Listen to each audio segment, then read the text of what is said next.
I had never been this glad to see the sunrise. I had a couple of hours to get to the coal mine.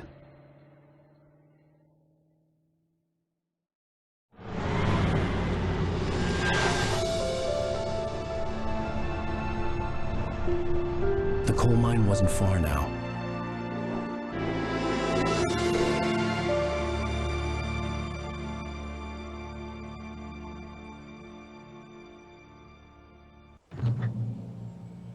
Today, I would meet the kidnapper, and he would give me Alice. I wouldn't give him any other choice.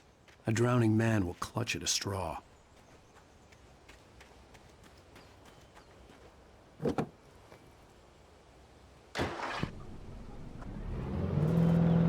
Little by little, without realizing it, I'd come to believe that the story in the manuscript was coming true. The current of its narrative had taken me deeper and deeper into dark waters. Alice had been taken from me. Barry was probably in jail. I was a fugitive from the FBI. The whole world taken over by the dark presence was trying to destroy me. It all felt real, but it matched a textbook case of insanity.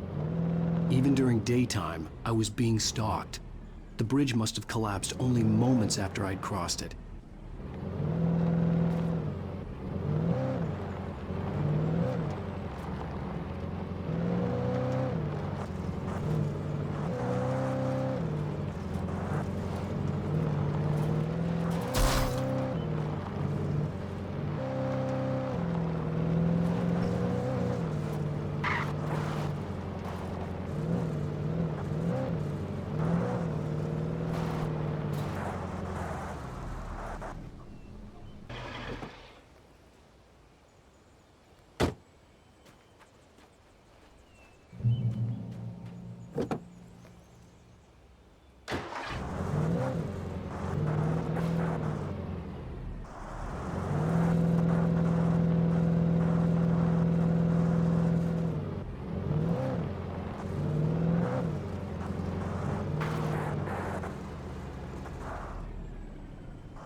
This is Pat Main, and you're listening to KBF-FM. Folks, I want to apologize for kind of abandoning you to that looping music track last night, but I was detained. You see, I encountered a big-shot G-man with an itchy trigger finger who could use a lesson in manners and a boot in the ass. Not necessarily in that order, either. Now, folks, I know I'm not being very informative here, and I apologize for that. I really should just keep quiet, but I'm just so peeved right now, because some people just shouldn't be carrying badges. I'm just glad that our Sheriff Breaker was there to straighten things out. And if someone I met last night is listening, let me just say, I'm sorry if my mouth got you in trouble. I'm pretty sure you're not the bad guy here. Godspeed, son. I hope you know what you're doing. Now, on a lighter note, I'll be talking to Dr. Nelson all morning. But first, a little music.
Welcome back to KBF FM. Hope you enjoyed that tune. Now, Doc, you were talking about life and finding that special someone, that soulmate. Well, you were talking about that. I was saying I don't buy it. Well, see, to me, that's strange, because I always pegged you as a hopeless romantic. You got me there, Pat. But I think love's where you look for it. And you need to do a lot of looking, sure. But the idea that there's that one special person out there for you, and if you miss that chance, it's gone forever and you're forever incomplete. I mean, isn't that depressing? Or heck, childish even? There's plenty of fish in the sea. And apparently a fisherman has a fishing analogy for everything, but what you're saying, isn't that a little harsh? Well, no. What I am saying is that your potential for finding that connection isn't limited to what's essentially a chance encounter. How is that harsh? Yeah, well, I guess that's a nice thought, but let me say something personal here. Okay. Now, well, I don't disagree with you exactly, but I can't really fit that together with what I feel, what I felt for someone, because she was the one. She was. And I let her drift away from me. Maybe I didn't put in the work, I don't know, but, well, since then, and it was a long time ago, but since then, there hasn't been anyone, not like her.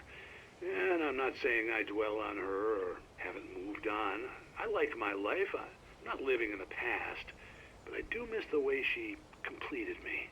You can't argue with the heart, Pat.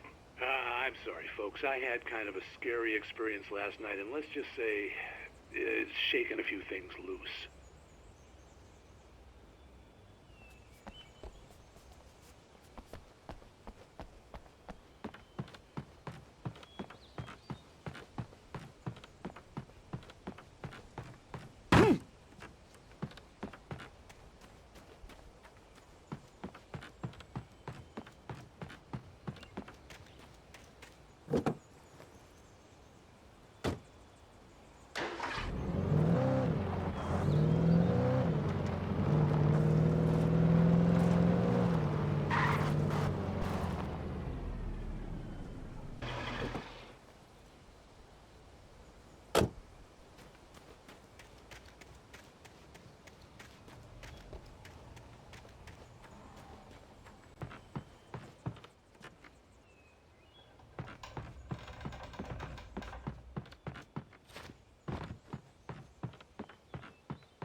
For Mott, spying on the writer on the ferry had been a disappointment. His boss had made Wake out to be something special, but Mott hadn't been impressed. He'd gotten a good long look at the wife, though, and he liked what he saw. Mott had fantasized about goading Wake into a fight, but it hadn't happened. Still, he'd get his chance to see if the writer had anything in him. He'd been promised as much.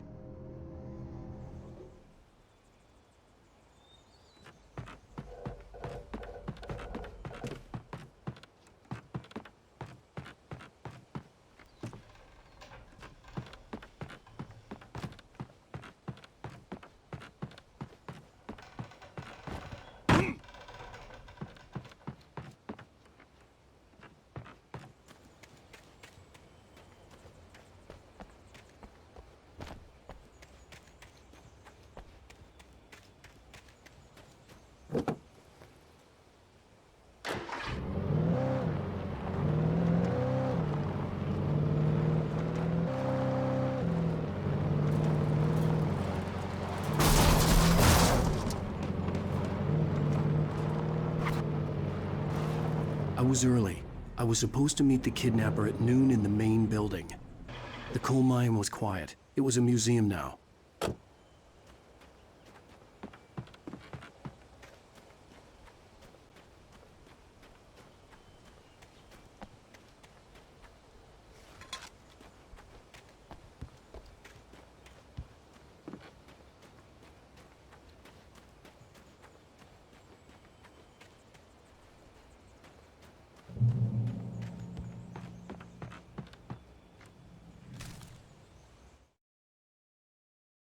With Nightingale gone and the night wind blowing in through the broken studio window, Maine stared at Sarah.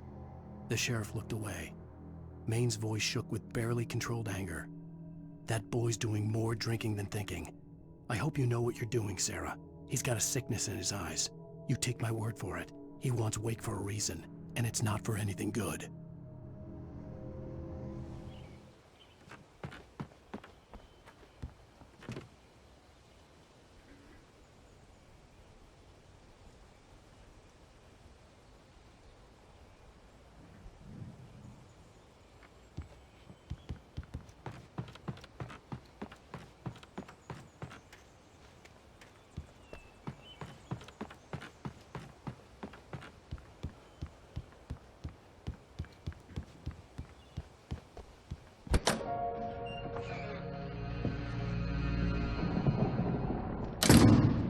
I didn't want to go outside. Cops had to be looking for me. The noon sun turned the place into a sauna. The day dragged on.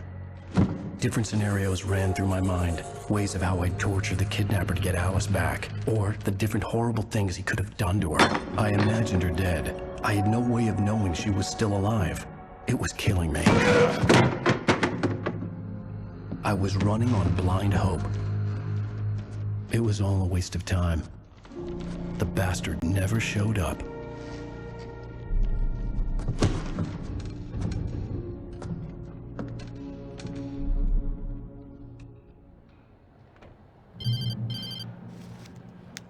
Wake, Where the hell are you? change of plans. You know where Mirror Peak is? It's a big mountain north of where you are. You follow the path from the mine, you can't miss it. There's a lookout point there. I'll be waiting. I'm through being jerked around You by want you. to see your wife alive? Because if you do, you better watch what you say to me. Do we understand each other? I want to talk to Alice. Yeah, and I want the manuscript. Don't keep me waiting, Wake. Hello? Hello? Ah! I'm gonna kill him. I had to get to Mirror Peak.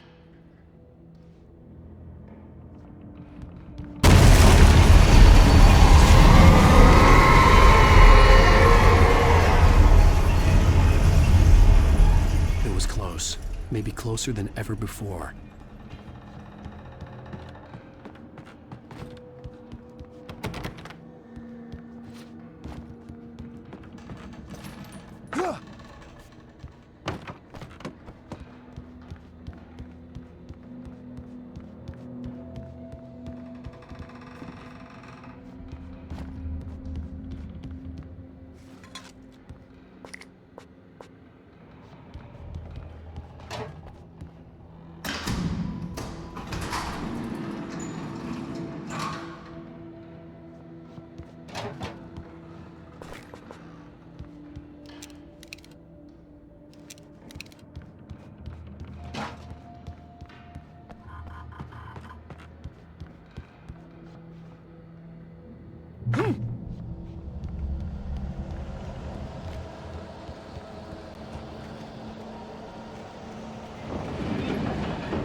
When Thomas Zane fell for Barbara Jagger, it happened fast. She was young, vibrant, and beautiful, full of life. He had never been a very happy man, and without any seeming effort, she had changed all that. Zane felt good for the first time in his life. Everything she did was another piece of a jigsaw puzzle he hadn't even known he'd been missing. And best of all, she made the words flow, strong and sharp. She was his muse.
to reach the hillside ahead was to go through the building. I had to find a way to avoid electrocution.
Some of the taken retained echoes of their former selves, but these were just the nerve twitches of a dead thing.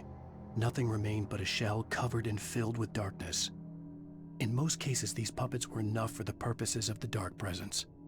But for anything more elaborate, as with the writer, it was different. It needed his mind. And so rather than taking him over completely, it merely touched him.